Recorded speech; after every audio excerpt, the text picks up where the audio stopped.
Hello everyone, welcome to our segment this afternoon. Thank you for joining us.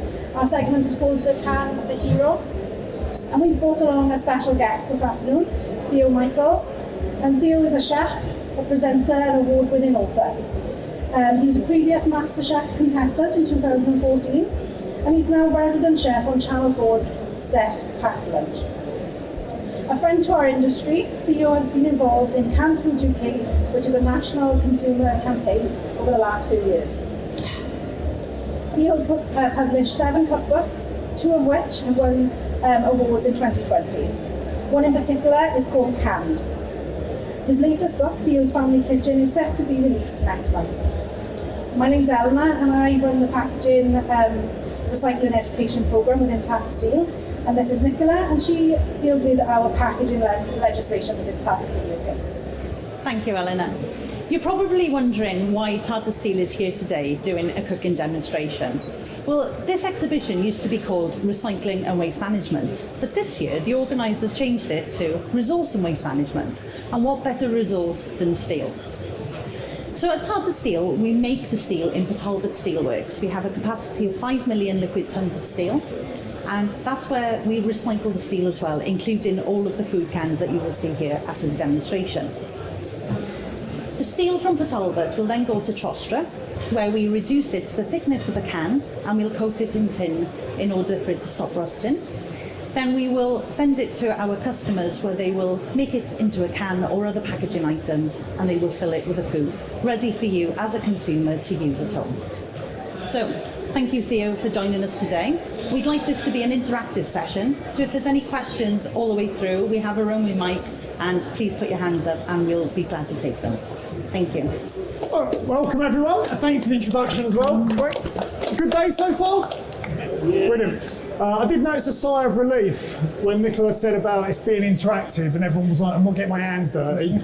It's just questions, but then we're going to get involved. So I thought we'd do 2 dishes where we're going to be championing the tin can. So one dish is traditionally a Goan fish curry, and we're going to make this a vegan one by using banana blossom. Again, what's quite cool about this is we can get exotic fruits from Thailand, preserved perfectly, shipped over in a can that can sit in your store cupboard for years, ready for when you get a sudden phone call to do a demonstration here today.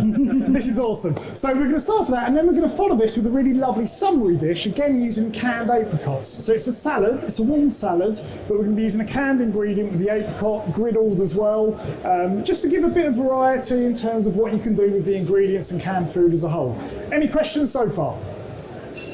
This will be interactive, so I will pick on you if you don't put your hands up at some point, right? Okay, so we're going to start off with the curry side. So olive oil into a hot pan. And we're going to get the temperature going on it, and we've got some diced onions to go straight in. And look, if you're cooking this at home, not that clove of garlic, if you're cooking this at home, you'd sort of sweat down these onions for a good sort of 10 minutes. Wilt them down. Let the sugars start to caramelise a bit, give them a bit of colour, which will give you flavour. Every step of the way, we're looking for flavour. So we can get these into a hot pan here. Let's get that going again. It's sizzling nicely. Okay. So we're sweating these down, and we're going to add some garlic and ginger, which are sort of favourite companions of most curries. For the ginger, and there's a few takeaway tips for you guys as well. I'm not going to bother peeling the ginger. Fresh ginger, just use a little zester and just go straight in with this. About 2 inches of ginger into here. Okay, hands up when you can smell it. Like no one can smell it. Thank you. Okay, and then with the garlic. So, cooking garlic, a little tip, right? Let's move some stuff here, because I think it's nice to come away with something. So if you're peeling garlic at home and it seems like a bit of a faff, here's a little tip for doing garlic at home. Clove of garlic, we all know, rest your knife, crack it a bit. Now, the stalk ends that connects the garlic, push your knife, cut through that and leave your knife onto the chopping board. Don't lift it off, and peel the garlic out from inside, and you get clove of garlic done. That's great. Look at that. That's the Goan interaction. fish curry, apricots, and I get the applause on the garlic. You lot. I think there's a question from the audience as well, Theo. it on? Yes. Could you use canned onions that I've seen in the supermarket because they're already cooked? Do you know what? I love using canned onions, and 100% you can. No, they're really good actually. Canned onions are great because they're already pre-sweated a little bit as well, cooked. And on that note, it makes for a really good cheat if you want to make a French onion soup and you don't want to stand for 3 hours crying your eyes out in the kitchen. Use a tin of those onions, and that's a brilliant hack, if you like. Right, so we've got our onions in there, our ginger's in there, so we're starting to get these aromatics, they're smelling good, so we can get that waft out there. And then we go in with our garlic. Now we put the garlic in after the onions have sweated a bit because they cook at different times, right? So we don't want to burn the garlic, but we want to sweat the onions down a bit. So that's gone in there as well. You're just starting to get the flavours. And then into this now we're gonna temper our spices. So we've got some spices, some ground, some whole, and we're gonna put them in here just to cook them a bit, start to give some flavour to it. So we've got some star anise, we've got some cloves, some cardamom pods, which are the whole spices, and then we've got some ground spices. We've got some turmeric, which will stain anything. So if you've got a lovely white quartz counter, which we recently put in at home, and your kids spill turmeric on it, that's going to be the gift forever, that one. We've got some ground cumin as well to get a bit of earthiness to it, and then a little bit of garam masala, which is a lovely mix of spices, cinnamon, cloves, to get a fruitiness to it. Okay, so we're going to go all in. We're going heavy-handed with that. Stir that round, a bit more oil to it. We're using olive oil, so it's really good for you. Well, actually, so being Greek Cypriot is my background, we use olive oil on everything. Absolutely. So when we're christened, I'm going totally off tangent now, but when we're christened, right, the priest, they put a swipe of olive oil on your forehead, and then when you die, and you get put in the ground in the coffin, they pour olive oil over the coffin as well. So you've got it at both ends of the spectrum, you're never escaping it. So we go heavy with it during our lives as well, like now. So olive oil in there, we're starting to get some smells coming through, and this is the base of our curry. And if you're doing this at home, you should be about 20-30 minutes into it now. Those onions are lovely and soft, you've got caramelisation, and before this starts to burn, so those spices are quite delicate, we're going to go in with our coconut milk. Again, and I'm going to be brazenly evangelistic about using canned ingredients up here, because it's things like this that I think are phenomenal. Like you're getting it's just coconut milk, they're literally pure as you can get, preserved. Okay, question for the audience. Sorry, any other questions? Any more? Good, you're fully absorbed. So, here's a question for you. Do you know why cans came about, why they were invented? Anyone? Oh, I've got someone right at the back. Where's the microphone? It's my dad, by the way, but we had to put someone in here.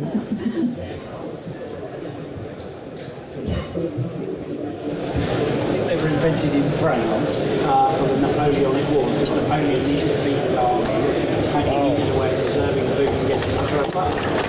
Spot on. 100% right. I'm so happy someone knew the answers to that. That's really good. That's exactly it. So how cool is that? So that out of necessity, invention is born, right? Okay, so our basis here, we've got the canned. Thank you, by the way. But also as well, during times when there was COVID, a lot of people were reaching for cans in the supermarket shelves because of the preservation of the food, and were able to keep it in the cupboards for many years.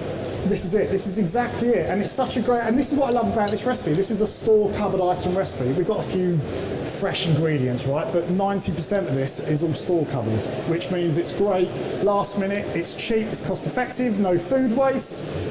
Amazing. Do you think there's some snobbery around canned food in the UK? Really interesting question, actually.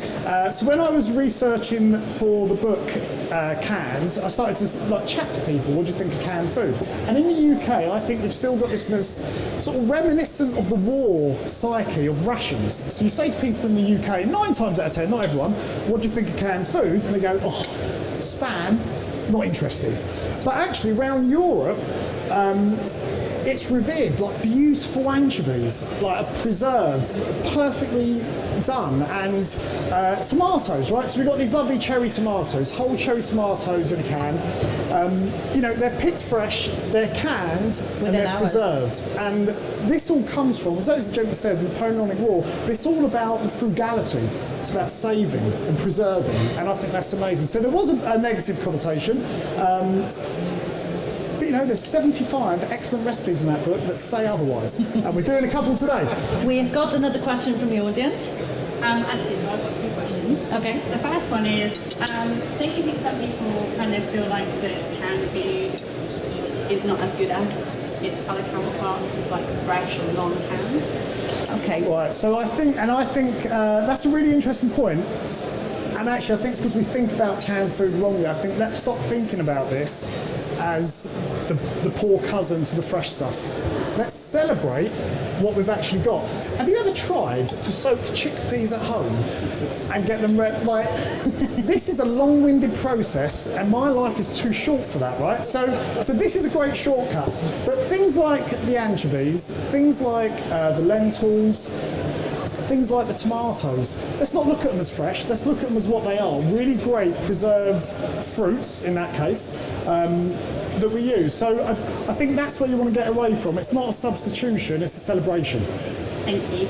So my second question, if I can be cheeky, is that I've got a 2-year-old son, and he is basically living off baked beans, which means that me and my husband are eating baked beans a lot.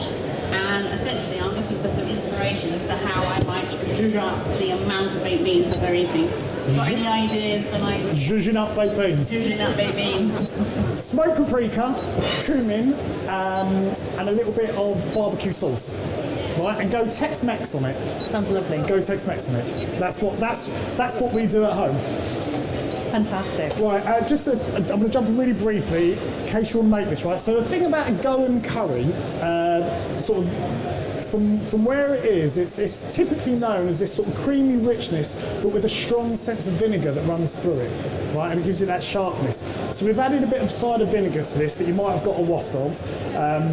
And we want to top this with our lovely banana blossoms. So instead of being a Goan fish curry, which is traditional, we're going to go with these banana blossoms. So these are straight off the banana plant, right? They're pretty tasteless. Let's be upfront about this. These things are pretty tasteless. So we need to work a little bit to give them some flavour and also texture. And that's what's quite cool. They're quite silky, so they get used quite a lot as a vegan alternative to fish and chips. So we've got these lovely banana blossoms here. They're already in a brine. We've rinsed them a little bit. We're going to dip them in flour, and when that's hot enough, we're going to fry them off. And what we're going to get for that is this lovely crispy pretend fish, but it's going to give us texture. So when you're cooking at home, think about contrast. If everything's soft, that's why you have little croutons on a soup, right? You get the little contrast, and that's what we're doing. Sorry, let's carry on. Right, any other questions? We had a question that came in on LinkedIn when we were telling people what we were doing today. Oh, I hate the online questions. They're always ruthless. I bet you the person's not here either as well. What's your favourite thing to do with canned tuna? Canned tuna. For me, it's always mayonnaise, cayenne pepper, lemon juice, chopped onion, bit of parsley, and on a bit of toast. That's the way we roll in the Michaels house. That would be the way I'd go with it. Fantastic. Has anyone tried that recipe? No, there's a couple of people that are nodding and they like the sound of it. When you were talking about the canned tomatoes earlier, you were talking about them not being fresh, but actually the canned tomatoes, they're canned within hours of being picked off the farms. Amazing. So when we're using tomatoes in our recipe today, they're probably fresher than the tomatoes that you'll find in your supermarket shelves. That's incredible, isn't it? Not only does when it's canned, it's not just keeping it fresh, it's locking in those nutrients as well.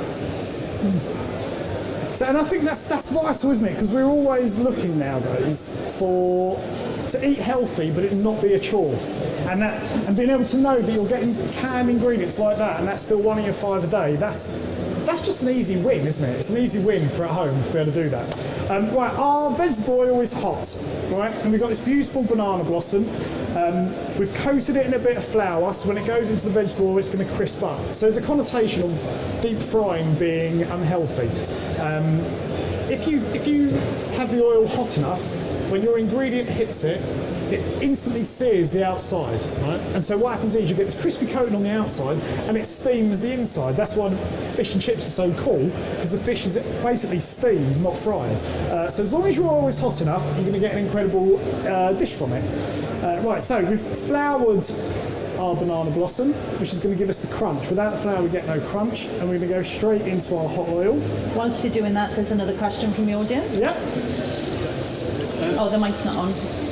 When I was working on it, just interested about the environmental side of things. Do you think there's a big effect to the environment to use plant food as opposed to fresh food? I think the issue we have with fresh food is perishable. So I think the third largest contributor to the environment at the moment is household food waste. I think maybe the airline industry is above that.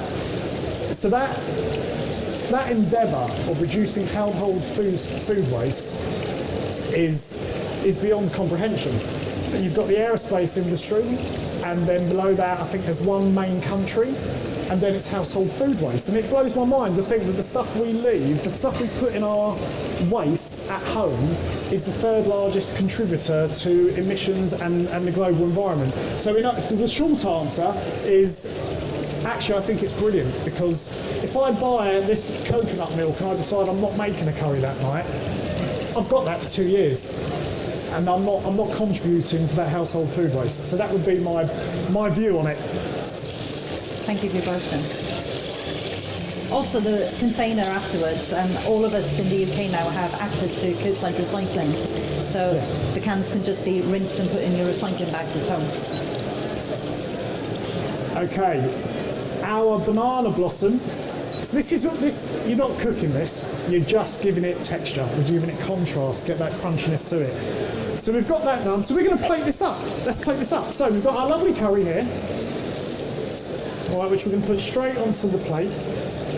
And we've got some chickpeas in there as well, good source of protein.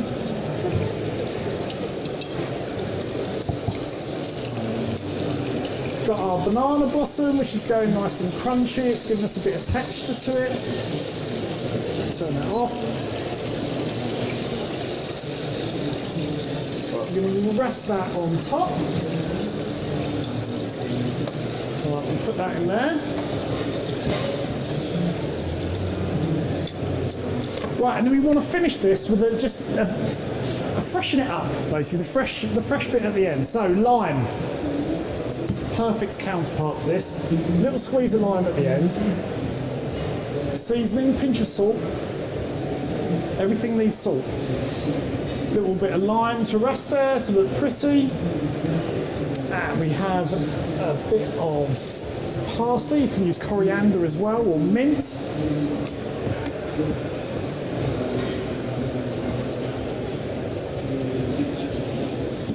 And we just give that a little bit over the top. I was going to drizzle some of that on there, but it's separated, which means it won't look as pretty, so we're not going to. So that is our Goan vegan banana blossom curry. That's cool. Amazing. Right, now you can try this over at our stand, at the Tata Steel stand. Say that after a few drinks, eh? Right. So we've got some tasters of this over there, so help yourselves. But before we go, are we up for the apricot salads quickly? Yes. Yes, good, amazing. Right, so let's get on with this. So this I think is kind of cool as well. Let's move these out of the way. So hot pan. The only thing we're cooking here is the apricots. So lovely canned apricots. These are great, right? So they're already actually peeled. The skin's already been removed from these, which means you're not going to get any bits at all in your mouth. What we're doing with this, because they're soft as well, hot pan, really smoking hot, and we're going to sear them to blacken them. So all the sugars that are contained in those apricots are going to caramelise, and they're going to give us a bit of bitterness which is again about contrast. So give us contrast to the sweetness of the apricots. And again, freshly picked, preserved, ready for our liking. So, get that pan really hot. While we're waiting for that to heat up, good, we're going to add the other bits to it. So we've got some toasted nuts. Okay, so nuts, dry frying pan, mix of nuts, toast them, crush them up a bit, just like that. We've got some sultanas, straight into the bowl here. Oh, one in there. Can of lentils. So you've got pre-lentils, green lentils. Using pre-lentils, a little bit earthier, hold their texture a bit better. So just in with some lentils as well.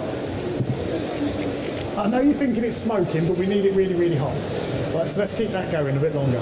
I wouldn't be brave enough to put it that. It's got to smoke. It's got to really smoke heavy, which we're probably there now. So, Whilst you're doing that, are there any foods that you found the most exotic foods that you've ever cooked from a can? I think we're doing it today with a banana blossom. I mean, it's straight from Thailand to sunny Birmingham. You'd never know the difference in the two countries if you looked outside, would you? But and I think this is one of the things that I think is genuinely really cool is we have a massive trend of growth in terms of veganism and vegetarianism and cutting down on meat content, which is a really good thing. So things like banana blossom from Thailand, we've got jackfruit from Asia as well, which we can use and have there. Ackee as well from the Caribbean, which is a great one to use. So we've got some, globally, we are right here today with the whole world on our plate, literally. I mean, that's cool, that's great. Okay, in with our apricots. Don't muck about when you put them in the pan. They've got to sit, and what's going to happen, and you might have this at home, if everyone's ever used steel pans, my wife always has a go, she's like, I hope the steel pans, they're not non-stick, and I'm like, it's because you don't know how to cook on them. So the cool thing about a steel can or a carbon pan like this that isn't non-stick is it will tell you when the food is done, because it will sear the food, and once the food has got a sear and a crust to it, it can move without sticking to the bottom. But if you move it too soon, if you put a piece of chicken in there, that would stick. And then we sort of think, oh, why is that? But then once it's cooked long enough, it would easily move. Now, I've said all that, and I guarantee when I move these, it will stick to the bottom. Right, so we're going to let them sear. We want colour on these. Too soon. Ah, lovely. I don't know if anyone can smell it, but from up here it smells amazing. Okay, so we're just going to leave them to get some colour and we'll carry on with this. So, texture. So we've got our crushed nuts, which is going to give us some crunch to this, which is great. We've got some sultanas, give us a bit of chewiness, a little bit of sweetness to it. We have sherry vinegar. It's a great one to have in store cupboard. What about a tablespoon in there for that? And to contrast that vinegar, we want a little bit of honey, like a teaspoon of honey, just to give us a little bit of sweetness. I like a little bit of spice, so we're going to just do a little pinch of cumin seeds. You can toast these at the same time as your nuts. Sounded wrong, you can go with it. No takers on that joke, okay, fair enough. Right, so we're getting some colour on them, so we're going to let that carry on cooking for the colour. But what we want with this one, we want to zest it up, we want to make it fresh. So we've got some lovely mint, which works wonders with this. And this is genuinely a really lovely summer dish to have up your sleeve, because basically besides your herbs, everything's sitting in your cupboard for this one, which is, awesome. So, for mint, it's when we're in a professional kitchen, we tend to pick leaves off and stuff. I don't really agree with it, because the stalks on things like coriander, parsley, soft herbs, as much flavour, they taste just as good. Use them. Mint, the stalks are a bit stalky. I think you can say that. Is that a word, stalky? I think we go with that. Yeah, we can go with that. I feel like a judge said that to me once. I don't know. I'm here all day. Right, so we've got those mints. Let's chop up that mint just coarsely. Chop it up. Let's keep it nice and rustic. Straight into there. We've got some parsley as well. You can add any herbs to this. Coriander, tarragon, anything you want. Just soft herbs, summer herbs. Get the parsley in there as well. I won't go on about the olive oil, we've done that story, but let's give some olive oil to it as well, so make it a bit silky. We've got our lovely apricots, which are done. They're blackened. So we'll try to pick this up to show everyone. So you can see we've got sort of a nice charring on there. So all that's the natural sugars within inside our apricot have just started to burn, started to caramelise them, and that gives us a bitterness to it, which is a great thing. So it gives us a bit of contrast. I'm just going to cut these in half. All right, let's go straight in to here with our apricots. We've had some new listeners down the side. If you've got any questions for Theo, you're welcome to ask. We're doing some recipes with using canned ingredients. You know you've got to ask a question next, we're all looking at you. Okay, so look, this salad is done, right? But taste. So take a bit.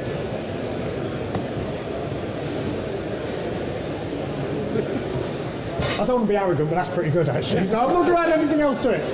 So let's clear this up. And so again, if you're at home doing this stuff, make your salads in the bowl that you're not serving from, right? So you can make a mess, it doesn't look great, and then you can pour it into a nice bowl, it looks lovely, and you can serve it as that is. And so that's our apricot salad done. That's a really big bowl for a small amount of salad, but we have a ton of this, again, over at our stand. So come over, grab a spoonful, have a taste, see what you think, and that's that. What do you reckon? Okay, amazing. Any final questions? Well, we'd like to thank everybody for turning up today. Thank you, Theo, for joining us. Thank you for having me. Eleanor as well. Hopefully this goes to show, how versatile the can is, especially when it's preserving food. It allows us to have ingredients out of season. The can is fully recyclable afterwards. So that's all I would ask. If you would like to join us on the stand, it's just in that direction, the Tata Steel stand, and you're welcome to have any of the samples with us and enjoy. Cheers, guys. Thank you.